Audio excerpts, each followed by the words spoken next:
All right, welcome to another Ember Weekend. I'm Jonathan Jackson, And I'm Chase McCarthy. and we are, I'm very pleased to say, joined here by Trent Willis. Hey, Trent. Hey. Trent is a software engineer at LinkedIn and Ember contributor, QUnit core team maintainer. Yeah, something like that. Something, right? You're very active in the QUnit space, Yes. testing in general.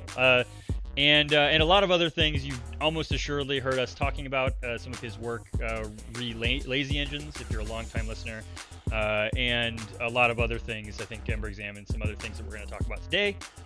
So I'm really excited. I guess before we start, I need to know how excited you are for Breath of the Wild. Super excited. It's basically like a dream come true. I mean, I was a huge fan of Elder Scrolls games and huge fan of Zelda games, and so they basically put the two together. Right? Yeah, it looks great. It looks beautiful too. And I don't know. I actually saw some gameplay over the weekend, and I saw some like really neat physics things. So that's kind of cool. I'm pretty excited about that.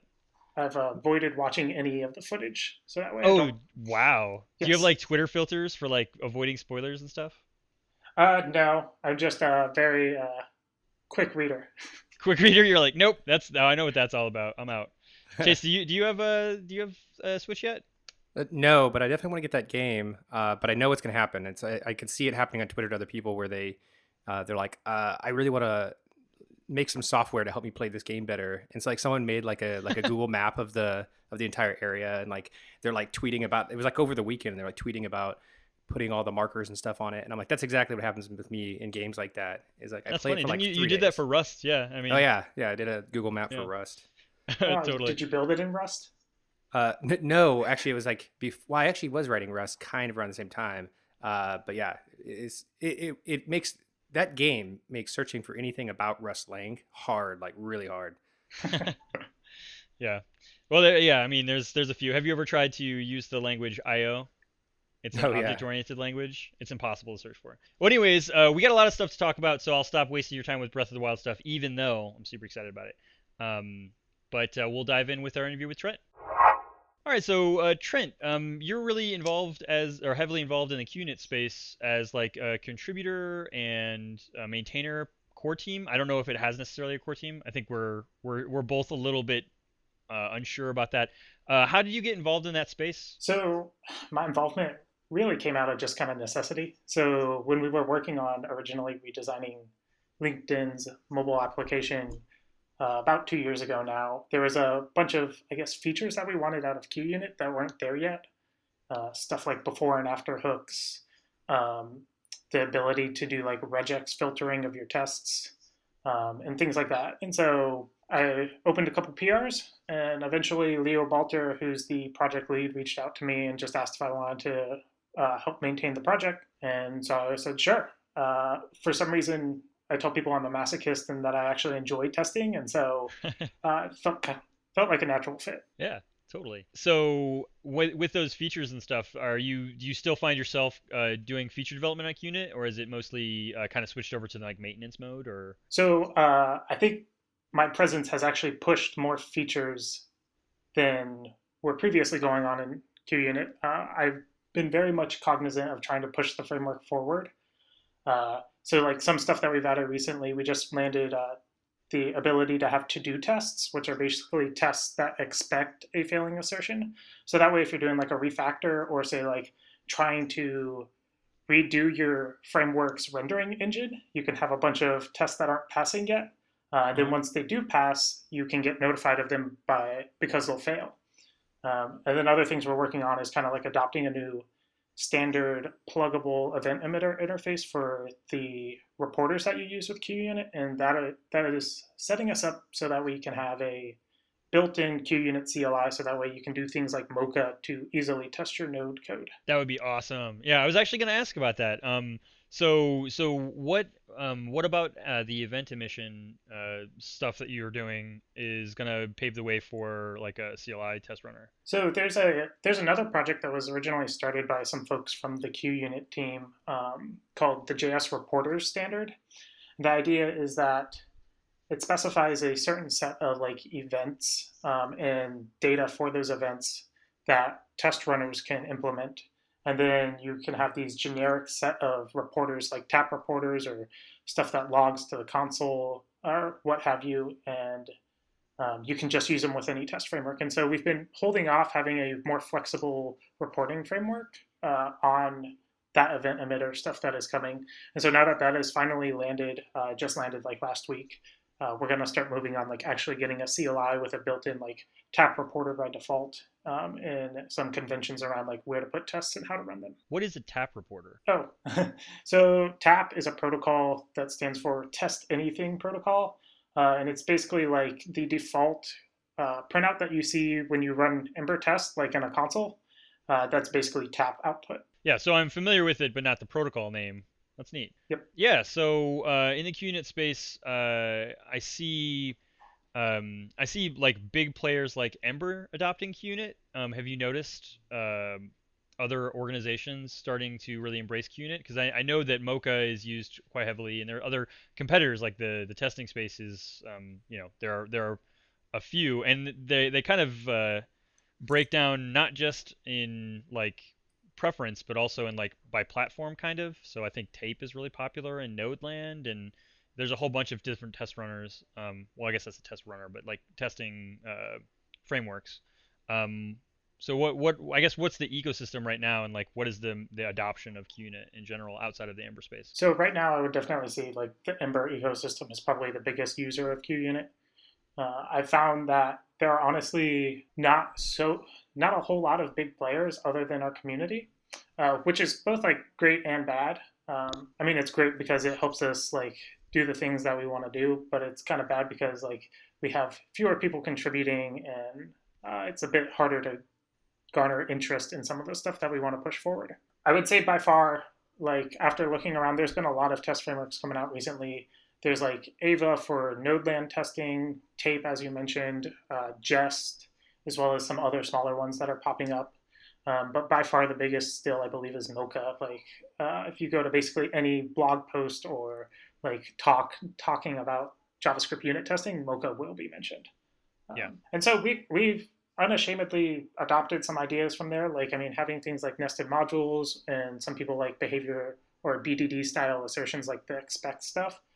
We want to make all that like easy for our users to use in QUnit, even if it's not our default setup. Right. That's cool. And I imagine the Node test runner is also a pretty big way to garner a little bit more support in a broader ecosystem as well. Oh yeah, definitely.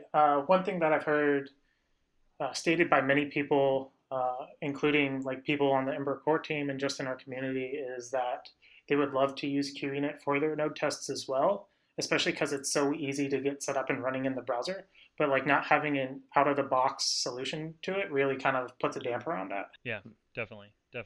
So what's the position of kind of QUnit as opposed to Testum? Like, where does Testum fit in when QUnit starts taking over a lot of the node style or the node side of tests? So in my opinion, they're pretty complementary.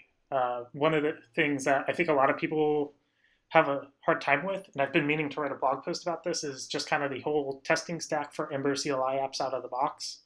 Because I mean, you have Ember itself, the test command that you run, then Testum, as well as QUnit and Infantum, and like how do they all fit together? But Testum itself is really like at its core kind of just a task runner. It does some other stuff that makes it particularly good for running tests. Yeah, so I foresee a future where Testum, you'll be able to just have a single config where you can run both your node-based QUnit tests as well as your in-browser QUnit tests, and that'll just be like different commands, different launchers in Testum parlance. That's awesome. That's really cool.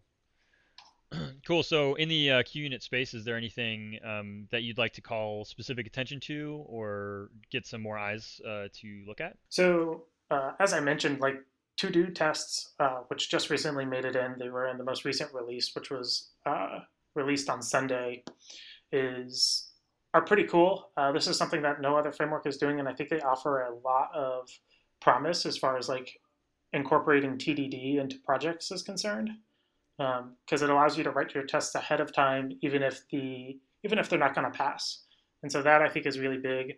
But unfortunately, because this isn't something that like other frameworks have done before, none of the reporters out there currently support it. And so, like, in order to get some adoption, we're going to need some help on that front. Okay, cool. So, So really, is this like a test then that would it might not pass, but if it does, you maybe show some indication that hey, you're one step closer, but if it fails, it doesn't fail to build. Yeah, exactly. So they run, and if there's a failing assertion or like an error anywhere within that test, it'll still mark it as passed, but it will note that it had some failing assertions. But then if that same test were to have all of its assertions passed, it would actually report as a failure. So that way you know that like this is ready to be turned on as an actual test and try to prevent regressions in the future. yeah, that's awesome.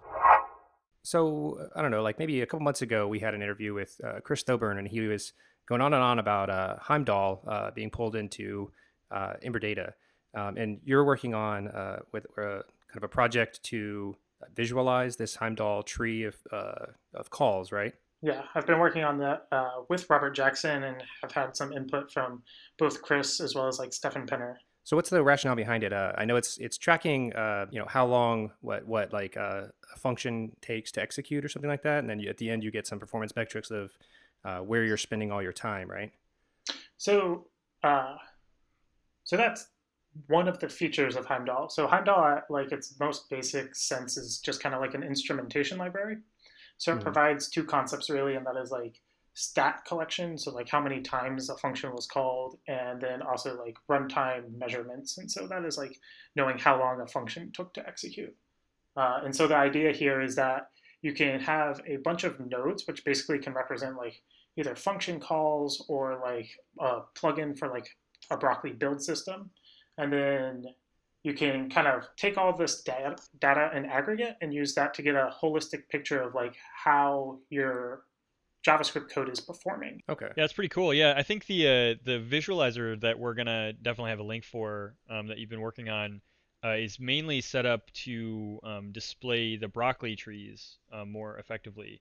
So I know that they already had some of this instrumentation in like Ember CLI like a long time ago. Like that's what you see when rebuilds trigger, right? You see like what trees are taking the longest, and that's through Heimdall, right? And then this visualizer is a D3 like kind of fancy way to look at that. Is that kind of the idea? So I can't speak to the like old implementation, but the new one, that is definitely the goal. Is like you can add the broccoli viz environment flag to like your Ember command of either Ember build or Ember serve, and then it'll generate some JSON files for you, and you can upload those JSON files into this visualizer, and it'll give you like a tree that just shows you like where time is being spent in your build.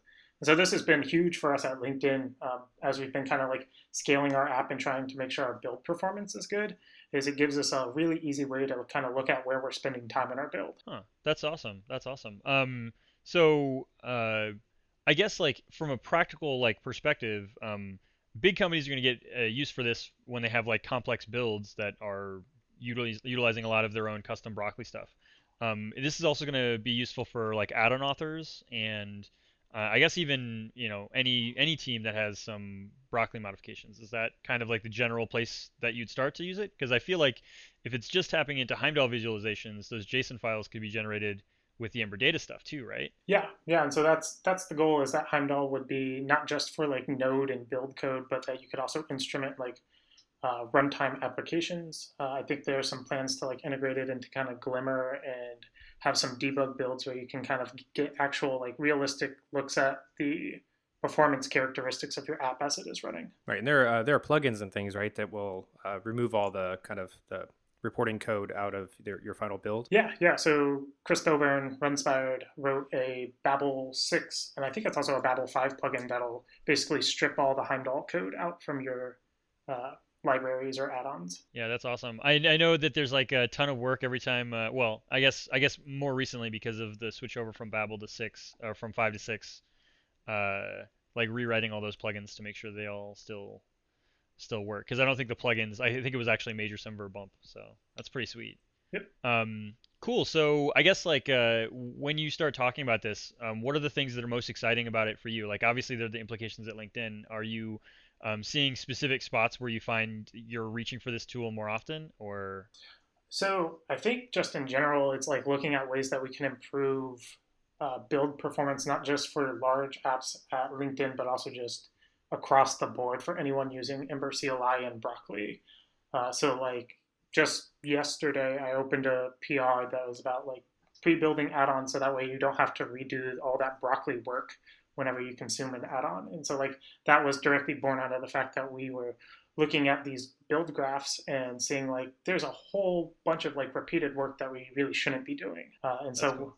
We're trying to get insights like that not only the like Broccoli Ember CLI experts can find, but even that like people that just know how to drag and drop files into the browser can kind of figure out. That's awesome.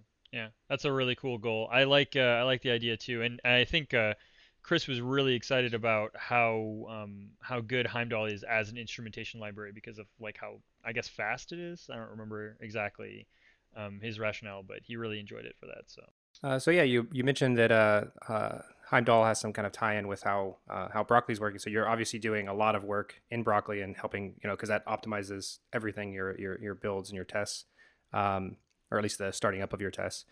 So you recently started up this project. Actually, I don't know how recently, but the Broccoli plugin kit. So what is that all about? Broccoli plugin kit was actually the brainchild, I guess, of Stefan Penner, but I have contributed heavily to it. And the idea is that basically we want to have a good starting point for people that want to develop Broccoli plugins. Because right now it's kind of this like magical thing that only like JavaScript wizards know how to do. You have to like go read source code. There's not a whole lot of documentation. And then even if once you have a Broccoli plugin running, you may not even have implemented it in a performant fashion. And so like there's a lot of learnings and stuff that we've had over the last year and a half, 2 years as we've kind of like grown the system for use with larger and larger applications. And like we want to package all those up into a kit that people can kind of just like run a simple CLI command and get a good base ground for them to start from. Kind of what Ember CLI does for Ember applications. Is this going to be? Do you happen to have some insight into whether or not this is going to be like the first? This is like a testing ground kind of thing. Like, should people be like, are there obvious pitfalls? I know, just thinking of the obvious parallel between Ember AppKit, there was like an on-ramp period that if you got on that really fast and you're like, oh, this is really exciting, it ended up being like a little bit more difficult to transition, and it was really those pioneers that were fleshing out the design constraints of a system like this, especially like when you want this to really flesh out across an entire community and really work really well for everybody. Do you think this is a place where people could start using it now, or is this still kind of like betaware? So I would say it's still kind of betaware. I'd say most of the patterns we have in the blueprint are relatively solid, but as is, I guess, the story with everything in Broccoli, the documentation is still lacking. And so that's like the biggest area. I know there have been folks in the Broccoli channel on the community Slack that have asked about like, how to use it, where they can get involved in. Our biggest ask has been, whatever you do, just document it along the way. Right. Definitely. Yeah. So is the goal with something like this to have kind of the same Ember CLI ecosystem where you're going to have add-ons that specifically are targeted to work with Broccoli plugin kit? Not really. There'll be a bit of a difference. Basically, Broccoli plugin kit was really just more of a blueprint, and from there it'll just integrate with the bigger like Broccoli ecosystem. Like plugin kit won't really be a platform like Ember CLI is. It's really just more of like a starting point. So it gives you like a testing harness and some way to build maybe ES6 modules and convert them to ES5. Yeah. So it does all that stuff out of the box for you. It uses Broccoli itself to kind of build the Broccoli plugin by giving you stuff like Babel, ESLint out of the box, async await for your tests, and stuff like that. And is this designed to be used kind of in browser in Node land, and is it configurable? It's specifically for Node right now because that's where Broccoli is predominantly used, and so like. Once you run the blueprint, you can configure it however you want. But the goal is that like you shouldn't have to spend time thinking about things that are reasonable defaults, like having ES6 and linting. Yeah. Okay. Right. So it's more for building just Broccoli plugins. This isn't for just general purpose Node libraries. Yes. Okay. So you mentioned documentation being Broccoli's kind of like downside or like a problem in the space. Um, if someone wanted to write some documentation for this, where would they like begin? Where's the like is it like a tool like this, kind of learning the ecosystem kind of from the plugin author side, or do you recommend like going into the channel Slack channel and filing tickets for the broccoli like documentation tickets or something, or how do you imagine like going about trying to add some documentation? So I think like most of those approaches are good. We need a variety, obviously. Like, I mean, you can filing tickets is good because it helps us know what specific people are or what problems people are struggling with specifically, and Uh, so like that's beneficial because we could just write a whole bunch of stuff, and if it's not answering the problems that people actually have, then it's pretty much useless. right. But then on the flip side, right, myself and other open source contributors, we have limited time, and so we don't want to spend all of our time just writing documentation. And so, like, if you can dive in, learn how to build a plugin, maybe bounce some ideas around the community Slack channel, and then synthesize some documentation from that, that would also be like super, super great, and we would really love that. Yeah, definitely. Cool. Yeah, I think that's really solid advice, especially like the trying to balance the consideration of the open source maintainers, like people who have commit bit on Broccoli and stuff like that, their time, and also like your time in trying to find some sort of when you can do it, you should do it. I think that's really good. I actually think that's good documentation advice just in general in the ecosystem. So yeah, I really like that. That's awesome. So we're gonna link to that Broccoli plugin kit. So if you are so inclined, you should definitely check it out. It looks really, really cool. For the people following at home, could you explain what Ember Exam is at a high level? Sure. So Ember Exam is an add-on that is really just focused on helping you run your tests faster and helping you identify where your test suite may have some flakiness or like non-atomic tests. So Sam Selikoff over at Ember Map put together a great introductory video, which you can find in the README on the GitHub repo, and I highly recommend checking that out. It's a super great like minute and a half kind of introduction to what the add-on is and what it can do. Yeah, we'll be sure to link that. That looks really great. We seem to be linking to at least one Ember Map article per week for like forever now. Recently at Q2, Jeffrey Biles had the kind of thought to pull Ember Exam into our production code base, and I'm super thankful that that exists. We had kind of crept up on our test times, and that really helped. So one, I just wanted to thank you for writing that because that was definitely helpful.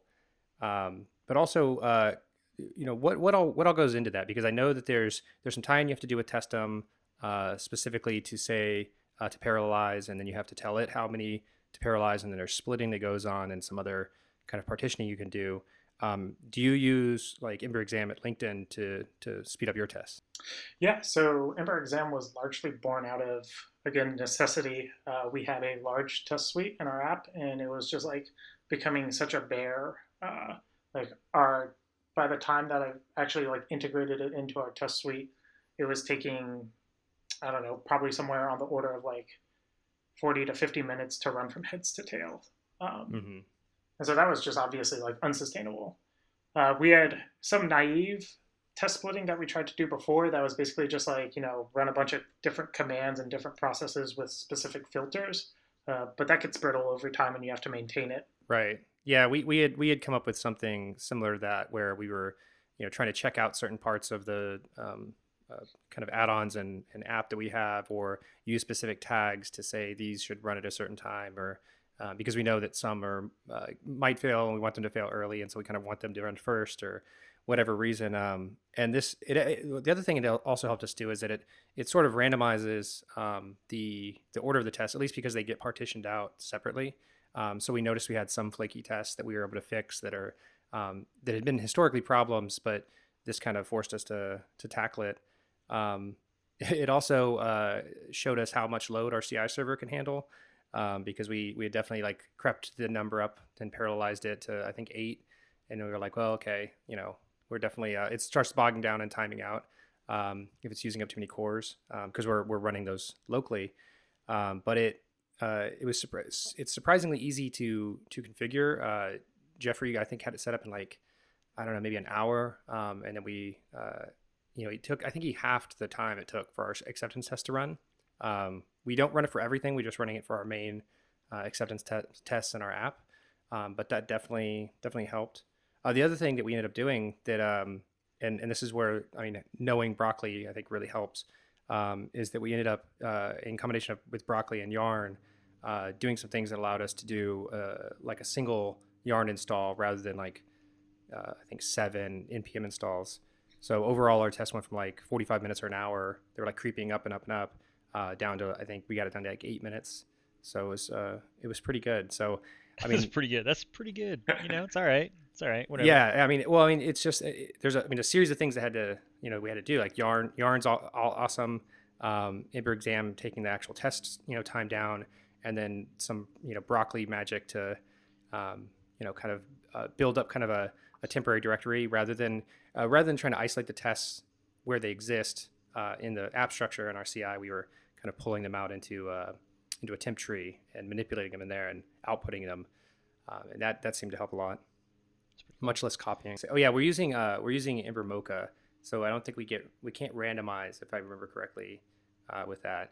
But other than that, it's that's actually something that I know there's an open issue on Mocha on GitHub to add randomization, but I don't know where it's at or if it's ever going to move along. I'm hoping I might go and chime in and hopefully convince them to adopt a setup that is similar to QUnits, so that way it's a much easier interop. Mm-hmm. That'd be awesome. Yeah, really cool. Okay, so Ember Exam is super cool, and you should definitely be using it if you have a test suite that, honestly, you should just be using it, even if your test suite's super fast already, because as test suites grow, keeping that in check, and the non-atomic test catching is very, very valuable. There's nothing more frustrating than a flickering test. Well, that's probably not true. It's up there though.